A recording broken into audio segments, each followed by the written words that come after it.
প্রতিটা মেয়ের জীবনে চাপা কষ্ট কিন্তু আছে। এটা না থাকলে মনে হয় একটা মেয়ের জীবন কখনোই পরিপূর্ণ হয়ে ওঠে না। হ্যালো এভরিওয়ান, আসসালামু আলাইকুম। আমি তোমাদের আখি। আজকে নিয়ে আসলাম ছোট একটি মিনি ব্লগ। শুরুতেই তোমাদের কাছে আমি মাপ চেয়ে নেই, যার কারণ হচ্ছে আমি আয়েশকে এই ভিডিওতে একবারও দেখাই নাই। আমি বাসায় আসার পরে দেখি আয়েশ ঘুমাই গেছে, আর তারপরে যখন ভিডিও ক্লিপ নিব তখন আয়েশ খুব কান্না করতেছিল। তো ভাবলাম যে আজকের ভিডিওটা এরকমই যাক। নেক্সট ভিডিওতে আমি তোমাদের সাথে প্রমিস করলাম যে আয়েশকে আমি দেখাবই, মানে যেইভাবেই হোক আয়েশকে আমি দেখাবই। তো তোমরা আমাকে আজকের এই ব্লগটার জন্য মাফ করে দাও। আজকে একটা ব্যাপার আমি তোমাদের সাথে শেয়ার করব। আমার কোন একটা ভিডিওতে যেন একটা আপু কমেন্ট করছে যে আপু আপনি একই ড্রেস কেন বারবার পরেন। আমি সেই আপুর উদ্দেশ্যে বলবো যে আপু, আমি আমার লাইফে যত টাকার মালিকই হই না কেন, আর যত মানে আমার কম থাকুক না কেন বা বেশি থাকুক না কেন, আমি না কখনো ড্রেস আপ নিয়ে না এরকম আমি কখনোই করতে পারি না যে একটা ড্রেস পরে একবারই শেষ। এটা না আমার দ্বারা কখনোই হবে না। আমি যত বড় লোকই হই না কেন, আমি একটা ড্রেস ঘুরায় ফিরে পরবই।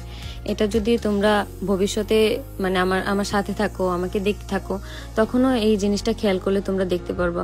এই জিনিসটা না আমার কাছে খুবই ভালো লাগে যে একটা ড্রেস আমি পরবো কেন, একটা ড্রেস একবার পরে আমি করে দেব। একটা ড্রেস আর না হইলো 8 থেকে 9 বার মানে আমি পরবো। যে যেমন পরে আমি জানি না, কিন্তু আমি পরবো। আমি না মানে এসব পারি না যে একটা ড্রেস একবার পরে ফেলে দিব বা কাউকে দিয়ে দিব। কেন, একটা ড্রেস একবার পরলে কি হয়, কোনো সমস্যা নেই। তো ওই আপুর উদ্দেশ্যে আমি বলবো যে আমি কিন্তু আপু একটা ড্রেস অনেকবার পরি, অনেকবার, এখনো আগেও পরতাম। তো এই যে এটাই বলার ছিল আমার। আজকে আমরা দুই বোন মিলে আর কি একটু ঘুরতে আসছিলাম। আসার পরে দেখি এত রোদ, মানে রোদ কতক্ষণ থাকার পরেই আবার আর কি চলে গেছে, যার কারণে আমাদের ছবি ভিডিওগুলা লাস্টেরগুলো একটু অন্যরকম হয়েছে। কিন্তু শুরুতেই যাওয়ার পরে সুন্দর আমরা রোদ পাইছিলাম। আর এইখানে যাওয়ার পর আমার যে জিনিসটা বেশি ভয় লাগে, ছোট্ট ছোট্ট চ্যাঙ্গা আছে না, এইগুলো আর কি এখানে আছে। এই চ্যাঙ্গাগুলোর কারণে আমি বারবার ভয় পেতেছিলাম, হাঁটতেছিলাম ওইরকম করে। একবার জুতা হাতে নিছিলাম, কিন্তু এটা দেখার পরে আমি সাথে সাথে করে জুতা পরে নিছি। মানে আমি না এই জিনিসটা অনেক ভয় পাই। অনেক আমার মতন কে কে আছো যারা এই যে চ্যাঙ্গা তারপরে এগুলো ভয় পাও।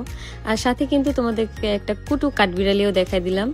আর এই যে আসার সময় হচ্ছে আমাদের মিরপুর থেকে, এখান থেকে আমরা হচ্ছে চাপটি, ভর্তা, তারপর হচ্ছে লেমনেড, এই সব কিছু খাইলাম। আর যাওয়ার সময় হচ্ছে আমার ভাইয়ের জন্য গ্রিল আর হচ্ছে নান রুটি নিয়ে গেছিলাম, যাতে আমার ভাই খেতে পারে। আমার ভাই আর কি আমাদের মতন এত সব কিছু পছন্দ করে না, ওর স্পেসিফিক কিছু কিছু জিনিস পছন্দ। তো এই জন্যই। আর এই যে দেখো এই গলিগুলা এত সুন্দর। আমাদের বাড়ি কিন্তু এইখানেই। যে যে আপুর সাথে আমার দেখা হয় তারা কিন্তু আমার বাড়িটা চিনে। দেখতে দেখতে আজকে বাসায় চলে আসলাম। নেক্সট তোমাদেরকে আরেকটি ব্লগ দিব, অবশ্যই আমার পাশে থেকো সবাই। আজকের ব্লগটা এই পর্যন্তই। সবাই সুস্থ থাকো, ভালো থাকো, আর সবাই যার যার শরীরের প্রতি যত্ন নিও, কারণ এখন সিজন খুবই খারাপ। আজকের ভিডিওটা এই পর্যন্তই। আল্লাহ হাফেজ।